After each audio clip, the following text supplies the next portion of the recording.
Fala, galerinha do nono ano, vamos lá para mais uma aula. Olha lá, ó, aula 7. Simbora. Muito bem, o tema agora é símbolos. E aí? Símbolos. Vamos ver os símbolos como obras de arte. Dá uma olhada nesta imagem aqui.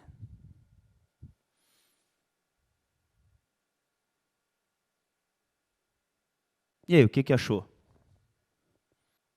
Bom, esta é uma obra do artista baiano Rubem Valentim, nascido em 1922, morto em 1991. Os símbolos geométricos foram inspirados em elementos que têm significado nas culturas afro-brasileiras. Sim, essa obra aqui, ela foi inspirada em símbolos afro-brasileiros. África, Brasil. Aqui está pequenininho, tá? Não dá para ler, mas no livro de vocês está bem claro, tá? Rubem Valentim, o nome dessa obra é Objeto Emblemático número 11, foi feita em 1969. É uma escultura de acrílico sobre madeira, 200 centímetros por 65,39, quer dizer, ele tem 2 metros de altura, né?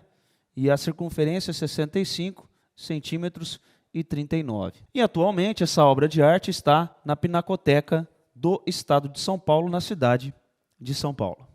Bom, nessa escultura há formas que sintetizam o machado duplo de Xangô, uma divindade cultuada em religiões de matriz africana, quer dizer, de origem africana.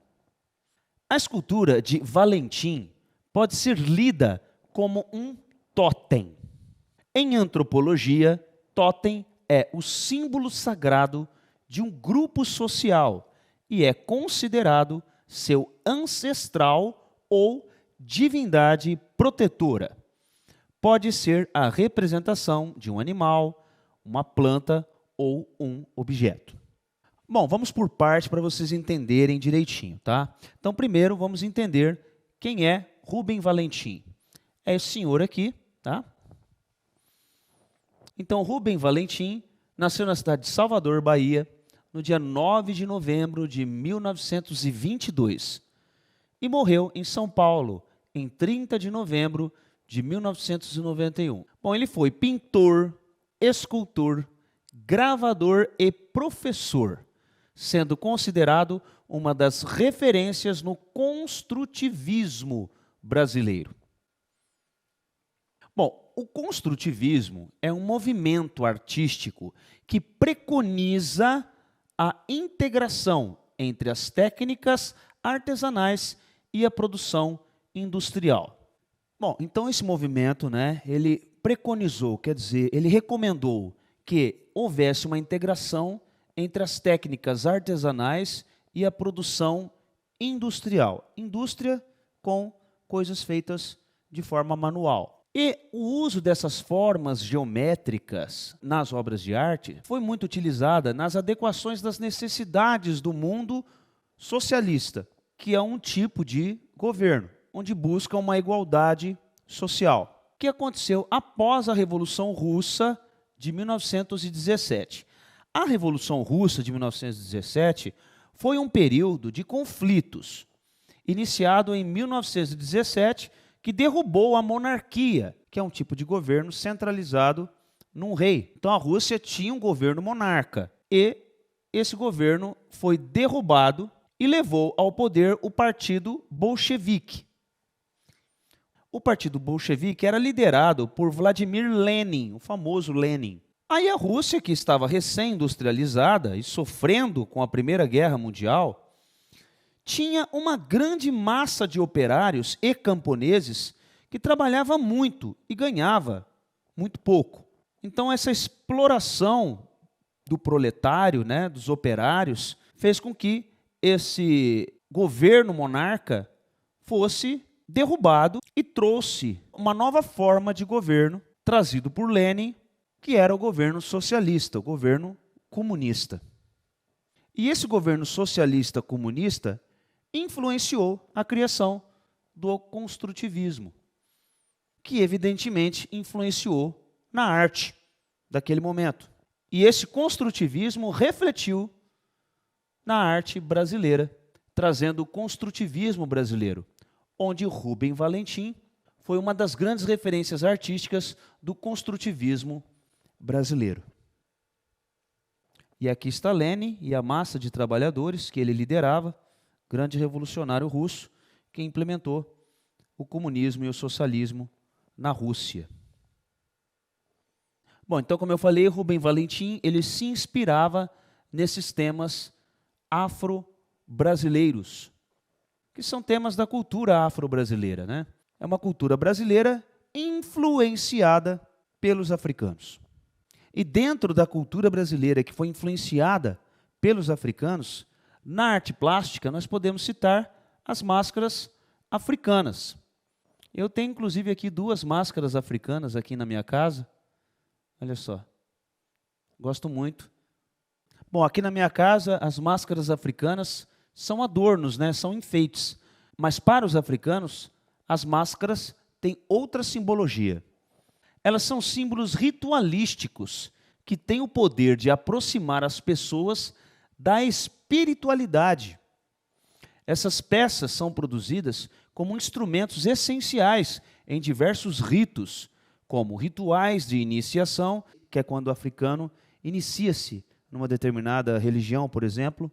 Nascimentos, sim, nos nascimentos dos próprios africanos, há um ritual em que comemora o nascimento dessas pessoas. Funerais, que são rituais feitos em velórios, em homenagem à pessoa falecida.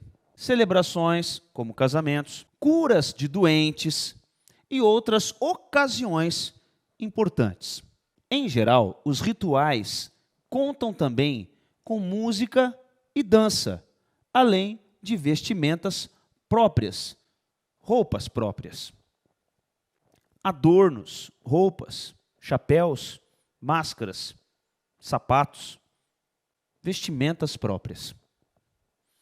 É criada uma atmosfera mágica, a fim de transformar os participantes que vestem as máscaras em representações de antepassados, espíritos, animais e deuses. Sim, essas máscaras podem representar divindades, deuses.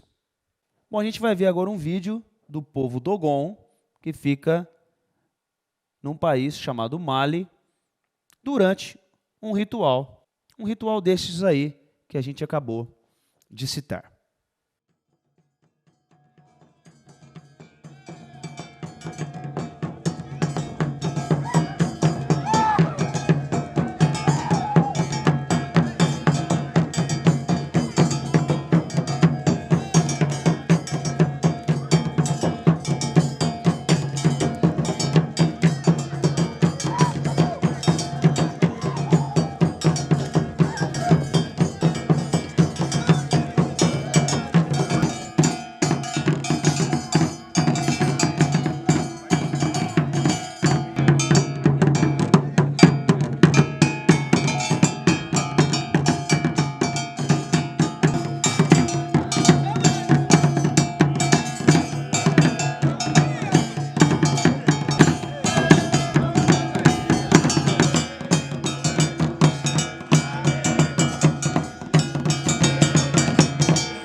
E aí, gostaram do ritual africano? Bacana, né? Então, esse povo, Dogon, eles ficam, evidentemente, aqui, ó.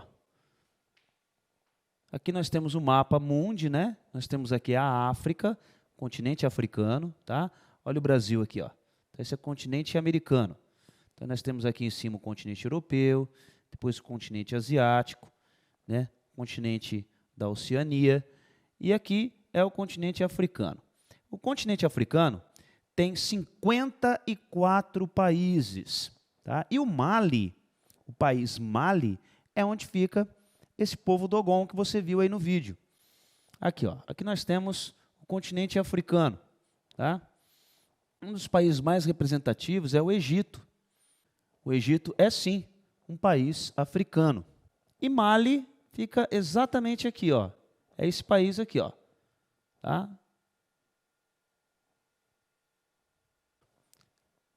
Bom, a cultura afro-brasileira ela é rica demais. E na culinária não poderia ser diferente.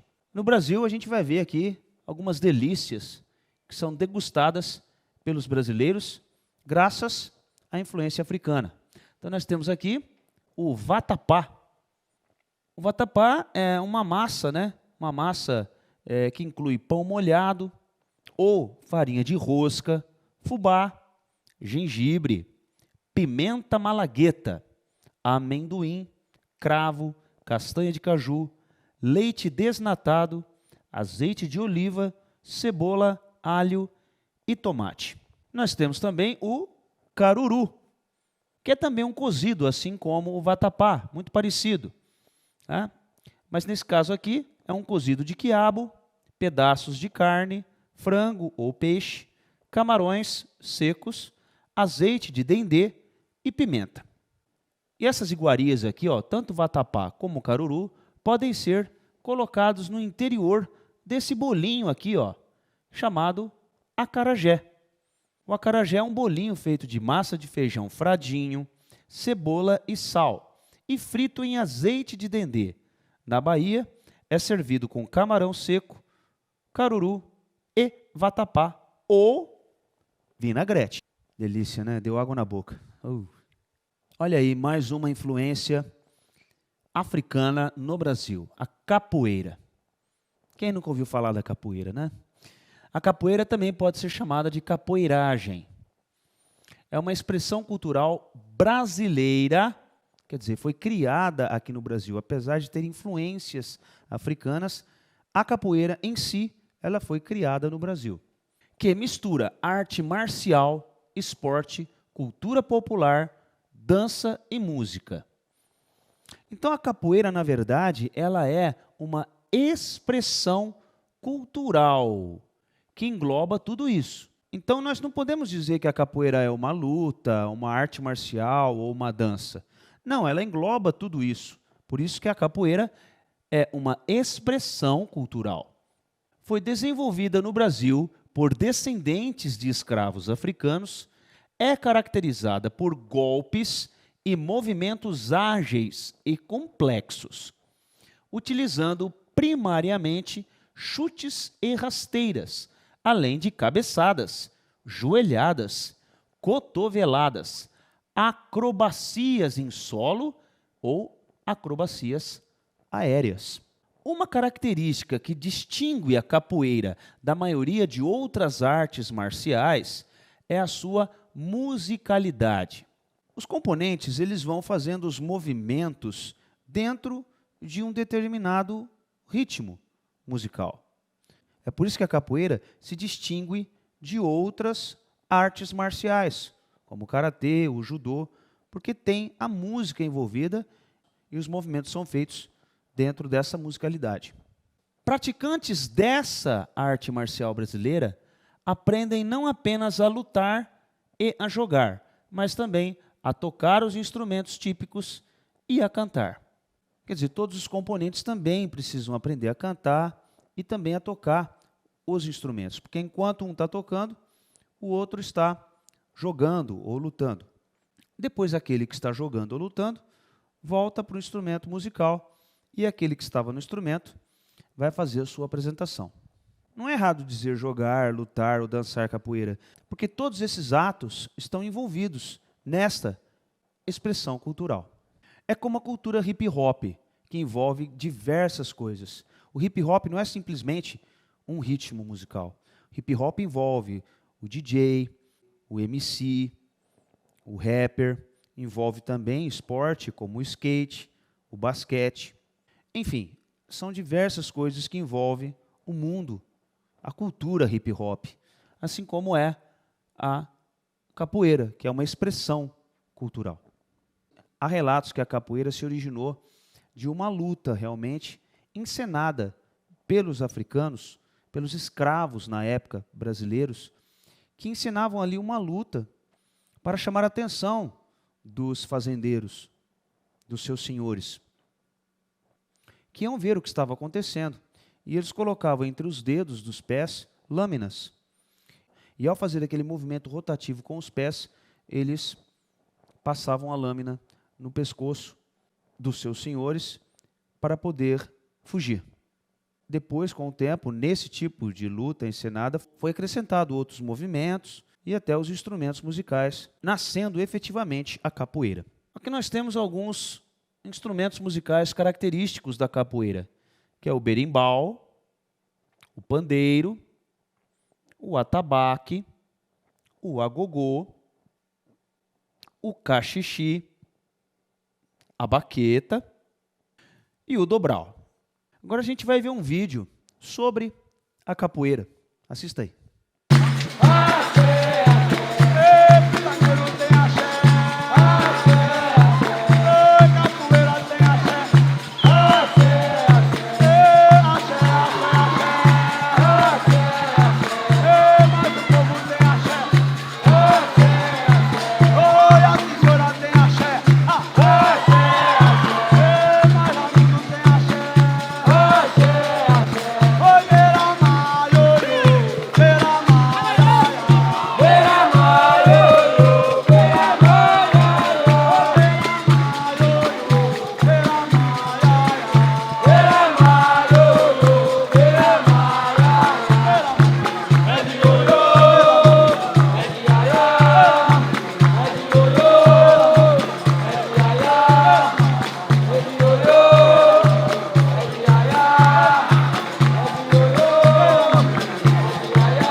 Vários brasileiros foram influenciados por religiões africanas e hoje tem adeptos pelo mundo inteiro.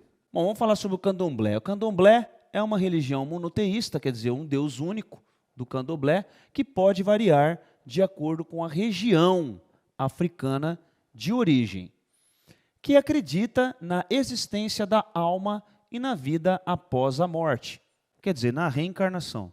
A palavra candomblé significa dança ou dança com atabaques, e é uma das religiões africanas mais praticadas no mundo. Esta religião cultua os orixás. Orixás são divindades representados pela natureza, normalmente reverenciados por meio da dança, cantos e oferendas. Bom, oferendas são ofertas que os fiéis dão para os deuses, como se fosse um dízimo. E aqui estão as representações de alguns orixás, de alguns deuses, né? Nós temos o Ogum, Yansan, Oxum, Exu, Oxalá, Iemanjá, e nós temos aqui o Xangô. E o Xangô é a divindade que Rubem Valentim, nosso artista, resolveu representar em sua obra de arte.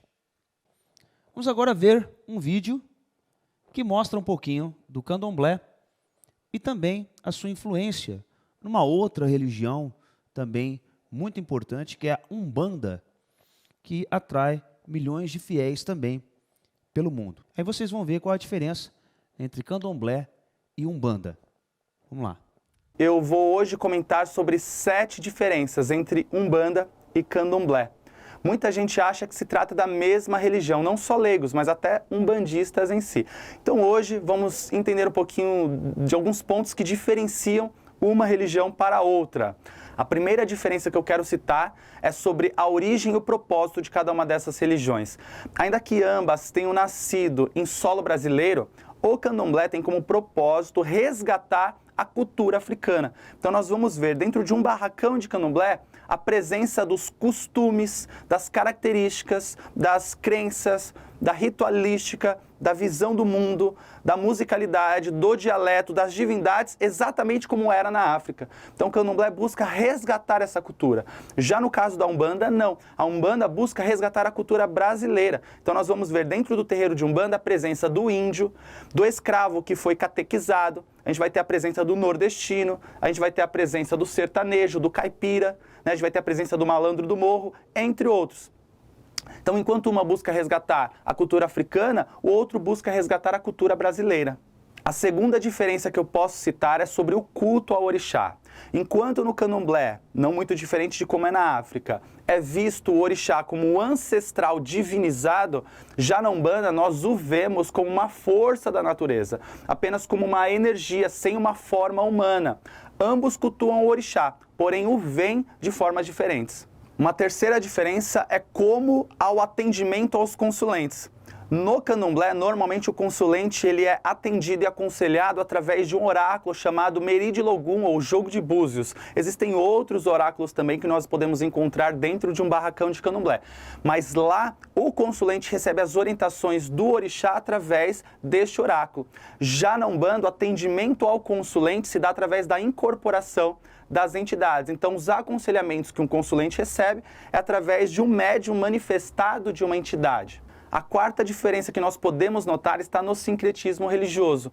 No candomblé mais tradicional, a gente não vai encontrar essa associação das divindades africanas com santos católicos, por exemplo. Já na Umbanda, nós vamos ter essa estrutura, em que Jesus Cristo tem uma relação com Oxalá, em que Ansan representa Santa Bárbara, em que São Jorge representa Ogum ou representa Oxóssi em algumas outras regiões. Enfim, então essa relação simbólica entre santos católicos e orixás, nós vamos encontrar muito mais na Umbanda do que no candomblé. A quinta diferença está na iniciação. No candomblé, nós vamos encontrar diversos procedimentos iniciatórios e preparatórios para o indivíduo ingressar na comunidade. Então, para ele ser parte daquilo, para ele se dizer candomblessista, ele precisa passar por alguns procedimentos e que existem ao longo do tempo da vida desse candomblessista alguns outros rituais iniciatórios, de 1 ano, 3 anos, 7 anos. Então ele passa por várias iniciações para poder ser reconhecido. Já na Umbanda, isso não acontece tradicionalmente. O indivíduo basta vestir a roupa branca, ingressar em um terreiro, que ele já é umbandista. Existem algumas casas, algumas particularidades de iniciação. Isso são particularidades, mas na essência da religião, o indivíduo não precisa passar por nenhum ritual, por nenhuma iniciação, para vestir o branco e entrar no terreiro. A sexta diferença que você pode perceber está na presença dos espíritos desencarnados no terreiro. Na Umbanda, os guias espirituais são ancestrais, que hoje retornam iluminados para nos ajudar e para nos orientar. Já no candomblé mais tradicional, nós não vamos encontrar a presença desses eguns, como é chamado, desses espíritos que um dia estiveram encarnados nessa terra. Ali manifesta-se tradicionalmente apenas as divindades, apenas os orixás. E por fim, a sétima e última diferença que eu posso citar aqui está no sacrifício animal. No candomblé nós encontramos essa prática exatamente porque no seu ritual há uma busca do resgate de como eram feitas as coisas na África. E na África sacrificava-se o animal para a divindade, para o orixá, e distribuía-se aquele axé e aquela carne para a comunidade. Já na Umbanda, nós não vamos encontrar essa prática na sua base ritualística, até que alguns terreiros hoje fazem isso, porém, na base da Umbanda nós não vamos encontrar esta prática e este princípio também, tá bem? Bom, enfim, essas são as principais diferenças que eu me propus citar aqui para você sobre Umbanda e Candomblé. E a música também não foi diferente. Tivemos grandes influências africanas, principalmente na criação do samba. O samba teve várias ramificações. Dentre elas, podemos citar algumas aqui. O samba de raiz, o partido alto, o pagode, a bossa nova, o samba de breque, o samba canção, samba chulado, samba corrido, samba enredo, samba choro, samba funk, samba de gafieira, samba laço, samba jazz, samba machixe, samba rap, samba reggae, samba rock, sambalada, axé, afoxé, maracatu, congada, lundu. Todos esses são ritmos musicais originários do samba e o samba originário dos africanos. Agora dá uma olhadinha nesse vídeo aí para vocês entenderem um pouquinho dessa musicalidade e essas ramificações do samba. O samba-canção se popularizou entre os anos 30 e 50 do século XX e se caracteriza pelo seu aspecto musical muito próximo de gêneros estrangeiros que são tocados em grandes salões, como o bolero e o tango. O dedilhado melódico em instrumentos de corda é muito presente, assim como letras mais introspectivas e sentimentais. Grandes nomes da música brasileira, como Cartola, Elisete Cardoso e Noel Rosa, são representantes desse estilo tão cultuado nos primórdios do samba. Diferentemente do samba-canção, o samba de terreiro nasce menos erudito e com uma proximidade maior da realidade cotidiana do subúrbio, principalmente dentro de espaços que formariam as escolas de samba. A informalidade do batuque e o improviso compõem esse ritmo que imortalizou ícones como Paulinho da Viola, Neguinho da Beija-Flor e Martinho da Vila. O samba enredo se populariza nos anos 50 e é vinculado estritamente às escolas de samba, obedecendo à exigência da transformação para os desfiles carnavalescos. Uma série de categorias dialoga com o samba enredo, que passa a ser avaliado nos concursos de carnaval pelo conjunto total da obra, que além da música é composta por outros quesitos como harmonia, figurino e evolução.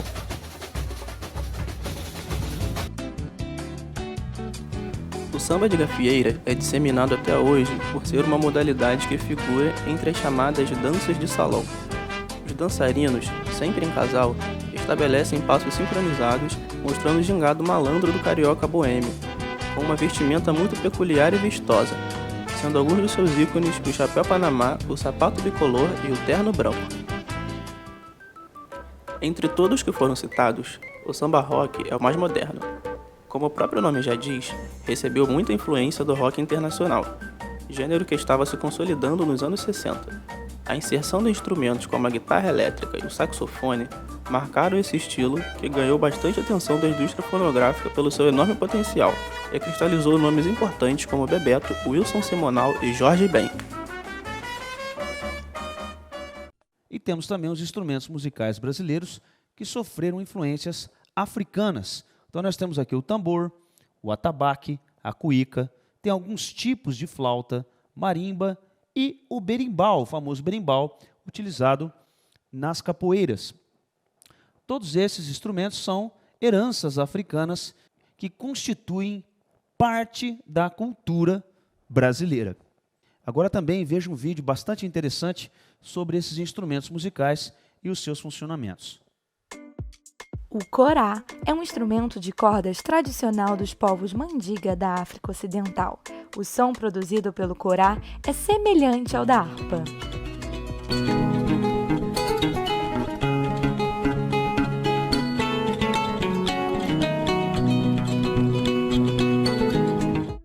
O balafon é um instrumento musical africano precursor do xilofone. É construído em madeira e possui muitas teclas. Utiliza cabaças como ressonadores e toca-se com baquetas.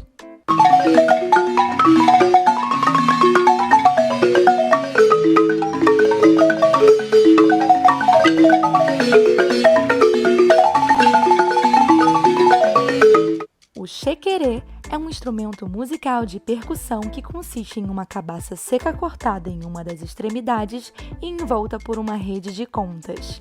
E uma curiosidade, a cabaça foi uma das primeiras plantas cultivadas no mundo, não apenas para o uso na alimentação, mas para ser utilizada como um recipiente de água. Escutem o som que o xequerê faz quando é agitado.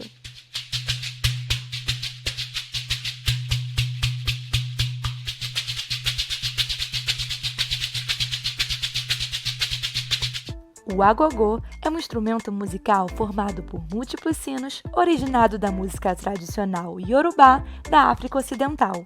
Ele é considerado um dos instrumentos mais antigos do samba.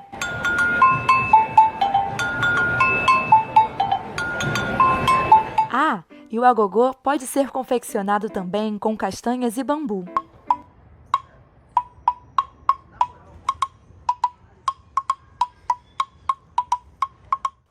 Kisanji é um instrumento oriundo na Angola, construído sobre uma tábua harmônica retangular, onde se fixam uma série de lamelas, de bambu ou de metal, e cada uma possui um tamanho diferente, produzindo notas distintas. Em Moçambique, um instrumento similar tem o nome de imbira.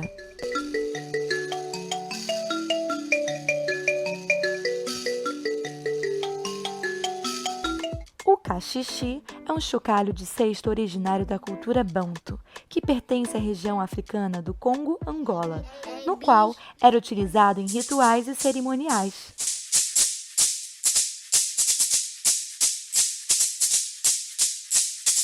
O cachixi chegou ao Brasil trazido por negros escravizados e é um instrumento de percussão utilizado principalmente como complemento do berimbau, instrumento presente nas aulas do mestre Pé de Boi.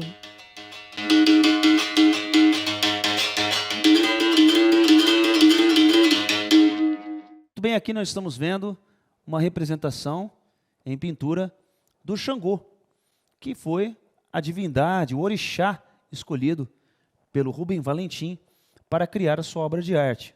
Esse orixá, ele é o orixá da justiça, dos raios, do trovão e do fogo. Bom, vocês podem perceber que as divindades africanas, as divindades indígenas e também as divindades até da antiga Grécia têm muita conexão com a natureza. Bom, e o machado de Xangô, que foi o símbolo escolhido por Rubem Valentim para fazer a sua obra de arte em forma de totem, ele corta para os dois lados. É a representação do Xangô. O Xangô utiliza esse machado, né? Ele usa esse machado. A representação do Xangô é sempre segurando esse machado. Um machado chamado de machado duplo, porque ele tem lâminas dos dois lados, né? Então, quer dizer, ele corta para os dois lados. Por esse motivo, nunca peça justiça para ele, apenas misericórdia pelas suas falhas. Xangô é justo e sua sentença correta, e você nem sempre está com a razão. Quer dizer, dentro dos dogmas do candomblé, né, quem acredita na divindade Xangô, eles não devem pedir, né, alguma coisa para eles, nunca peça justiça, mas sim perdão pelas suas falhas, porque o Xangô é a divindade da justiça e suas sentenças são sempre corretas. Bom, nós vimos que Rubem Valentim fez a sua obra de arte em forma de totem, né? Mas o que será que é um totem? Olha só, mais uma imagem de um totem, como vocês podem ver, né? Totem significa o símbolo sagrado adotado como emblema por tribos ou clãs, por considerarem como seus ancestrais e protetores. Então, é um símbolo dos ancestrais de uma determinada tribo e representa também proteção. Geralmente ele é colocado na entrada da tribo. O totem costuma ser um poste ou uma coluna e pode ser representado por um animal, uma planta ou um outro objeto, né? Pode ver, ele é sempre na vertical. Aqui nós temos alguns animais, né? Mas poderiam ser plantas e até objetos, como é o caso do machado duplo de Xangô, que Rubem Valentim utilizou para ilustrar a sua obra de arte. Totem é uma palavra derivada de Ododem, que significa marca da família. Por isso que é a representação de uma tribo, a representação familiar. Na linguagem indígena, significa Osbiwe, dos índios da América do Norte. Os totens são vistos como talismã. Talismã é como se fosse um amuleto da sorte. Objetos de veneração, venerar é idolatrar, né? E de culto entre o grupo. Em algumas tribos, o totem pode ser simbolizado por um desenho do brasão do grupo, utilizado em diversos objetos, como identidade da família a qual pertence. Lá na descrição inicial, os autores disseram que em antropologia, totem é o símbolo sagrado de um grupo social. Bom, e o que é antropologia? Bom, antropologia, o próprio nome já diz, antropo quer dizer homem, logia, estudo. Então, é o estudo do homem. Então, é a ciência que tem como objeto o estudo sobre o ser humano e a humanidade, de maneira totalizante, de modo geral, né? Ou seja, abrangendo todas as suas dimensões, que engloba origens, a origem dessa determinada tribo, a origem dessa determinada civilização, a evolução dela ao longo do tempo, desenvolvimentos físico, material e cultural. Fisiologia, quer dizer, o estudo das funções e do funcionamento normal dos seres vivos, né? Psicologia, como eles se desenvolveram de forma psicológica, características raciais, costumes sociais, crenças, etc. Bom, lembrando que nós estamos falando de símbolos, né? Os símbolos como tema, né, de obras de arte. Agora, a pergunta que fica é: que outros símbolos religiosos você conhece? Bem, no mundo há milhares de símbolos religiosos. A gente colocou aqui alguns, só para que vocês possam pensar aqui, se vocês já viram alguns desses símbolos, né? Por exemplo, esses dois aqui, ó, representam o cristianismo, né? Religião cristã. E a maioria dos brasileiros, né, é cristão. Mas nós temos esse aqui, né, o Shinto, né? Nós temos o jainismo, né? O taoísmo, o budismo, né? Sikhismo, jainismo, a Wicca, o islamismo, Bahá'í, Menorá, Islã, o hinduísmo, o budismo e assim por diante, né? São símbolos religiosos de religiões distintas do mundo. Bom, por hoje é só, pessoal. Muito obrigado pela atenção e até a nossa próxima aula. Valeu!